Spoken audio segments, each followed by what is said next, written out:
Hey, what's up, guys? It's Brandon with Let's Follow Light.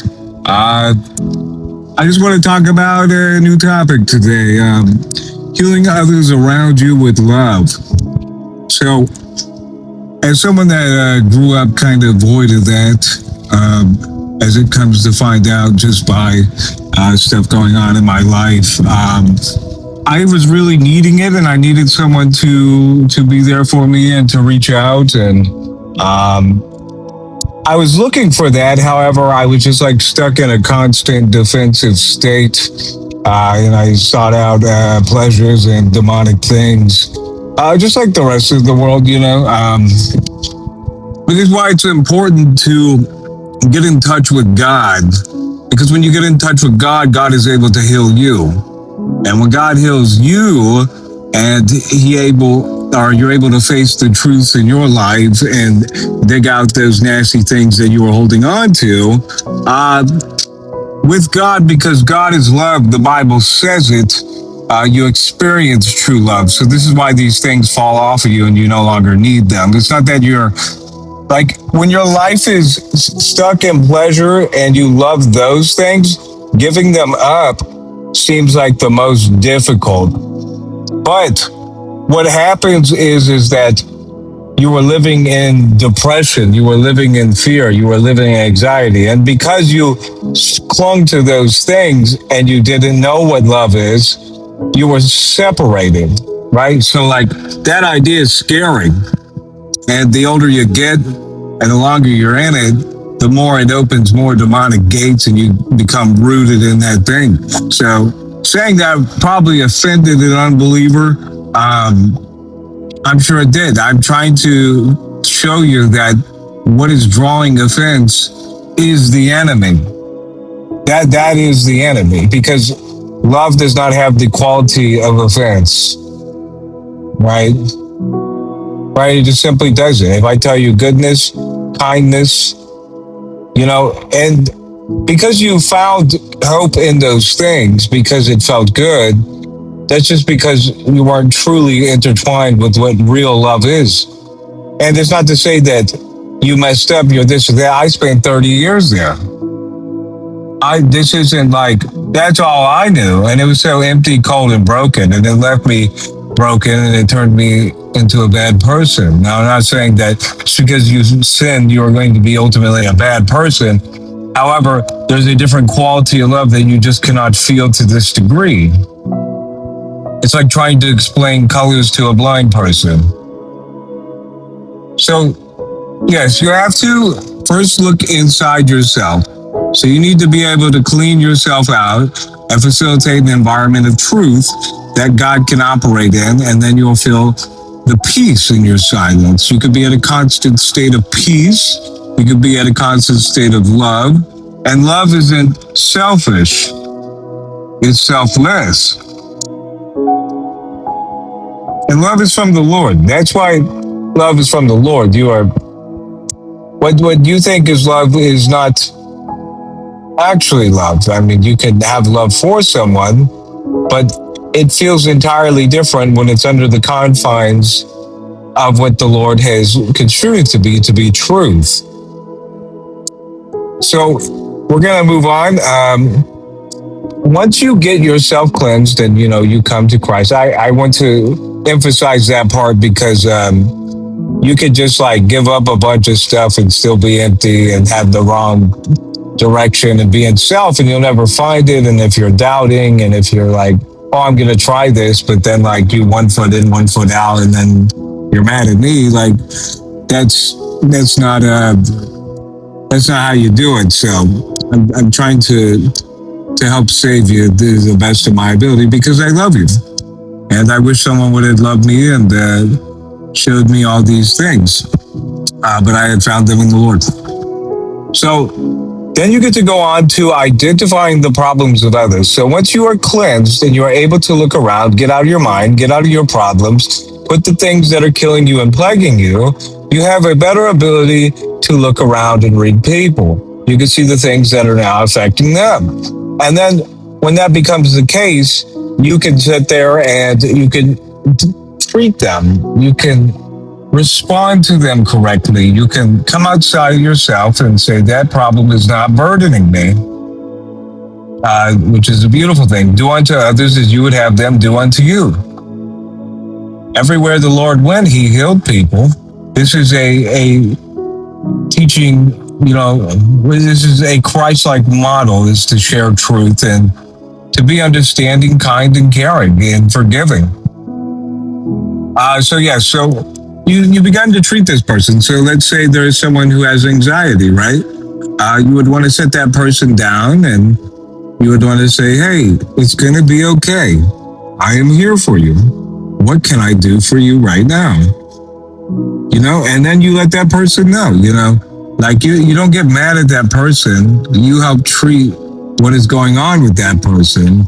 And then if there's something demonic going on with that person, you don't have to attack that person. You pray for the spiritual side, and then you help get to the root to it, and you show them the truth. And that is it, because God is in the truth. And then you find God, you hear from God, you get godly thoughts. It's all hand in hand. That's where you get set free. It's not that, it's like those things have a cause. They don't just randomly appear. And that's why it's from God, because it shows the divine order and that the word is true because it operates in that way.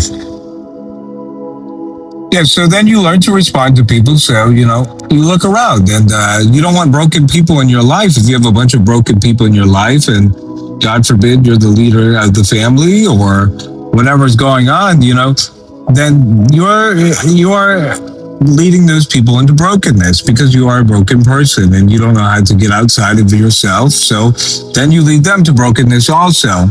It's like because they were reliant on you and you never catered to them. I struggled with stuff in my marriage due to sins and stuff, and I'm guilty of that. So this is an attack on anybody. This is shared and learned knowledge from me as a personally. The moment that I was able to get set free and I'm understanding these things, I'm on here sharing them. Like I care about you guys infinitely.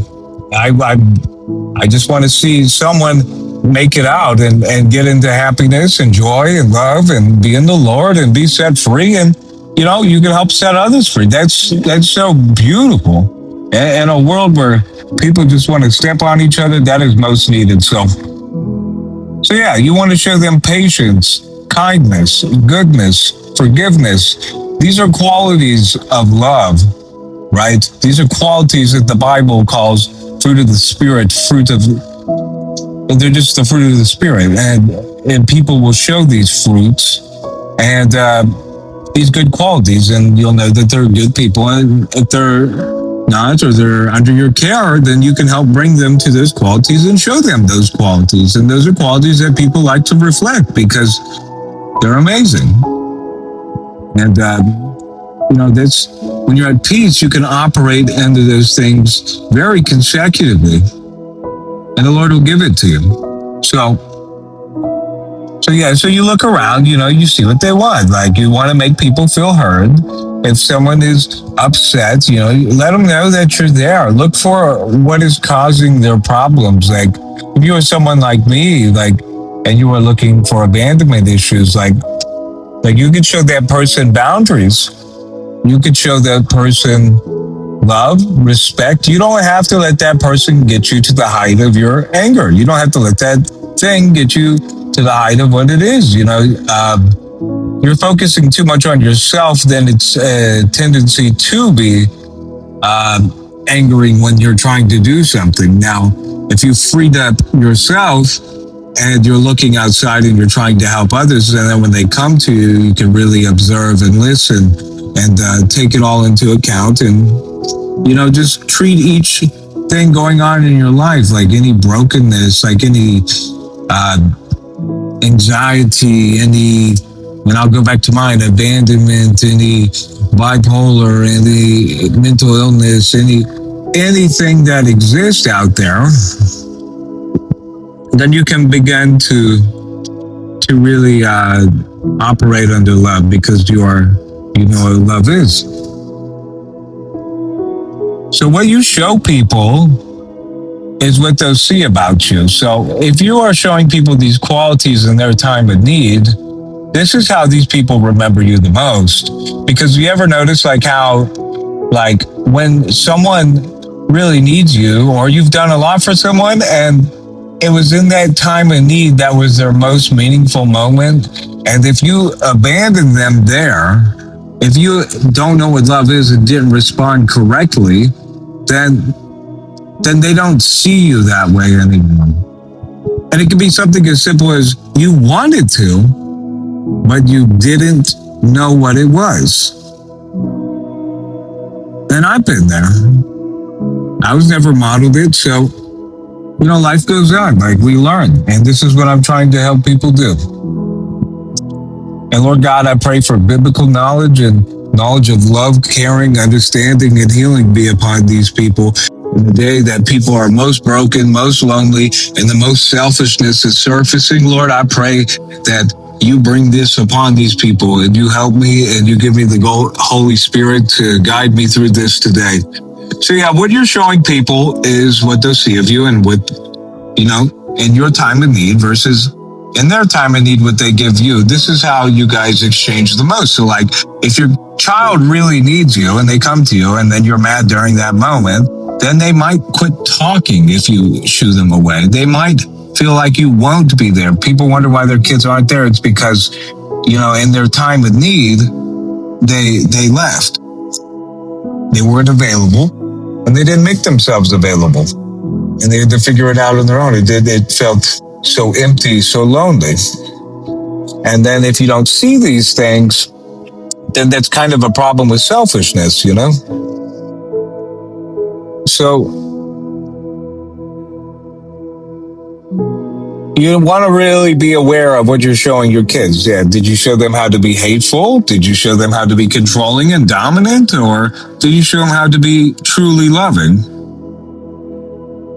Trauma and things exist. You can show anyone love, but it's never too late to get jump started. Like it's never too late to come out of stuff. It's never too late to, let things go and come out of the past and get off those feelings and like grow up and be a man and be a leader and do what you got to do. Like this is where we are. We're marching and we're going forward, You can't just sit down and let the enemy walk all over you forever.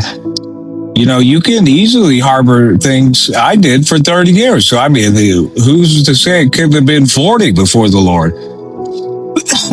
50, my whole life.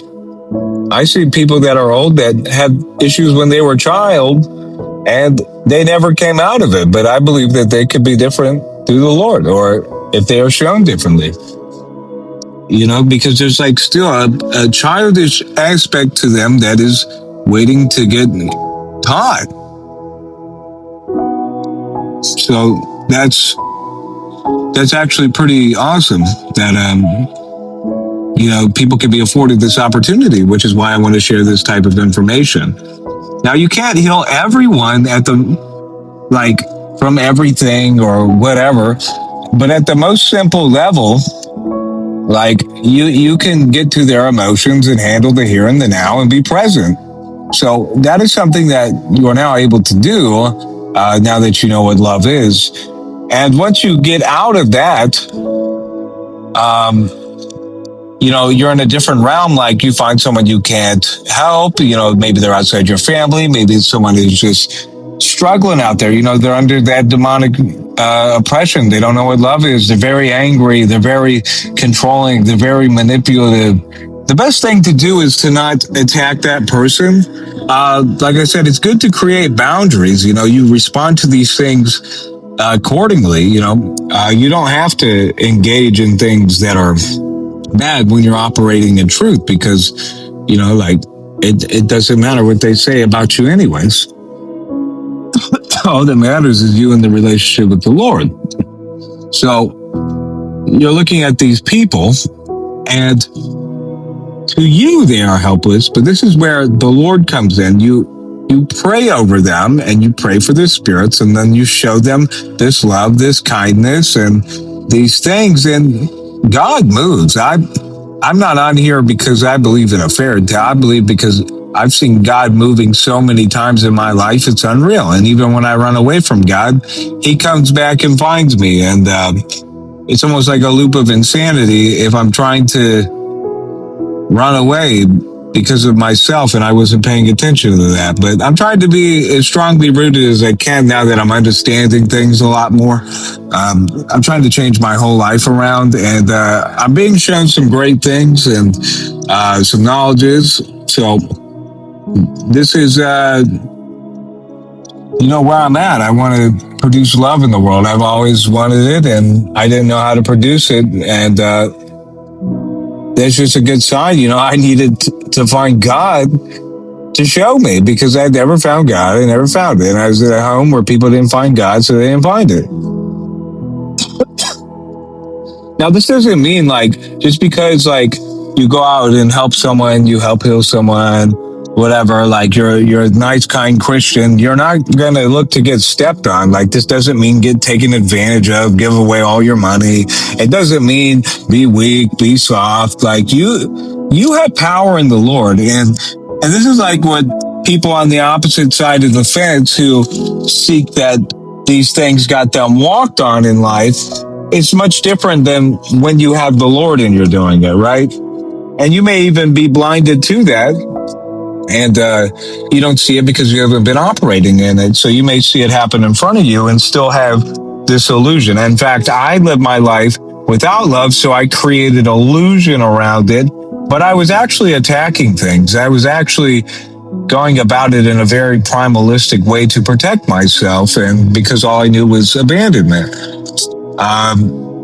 And I just thought that everyone was going to leave or something. And it was just a constant miserable party of one, because I drove everyone away in their time of need. So, yeah, don't let these things take advantage of you and step on you. If you're looking for how to not do that, there's are healthy ways.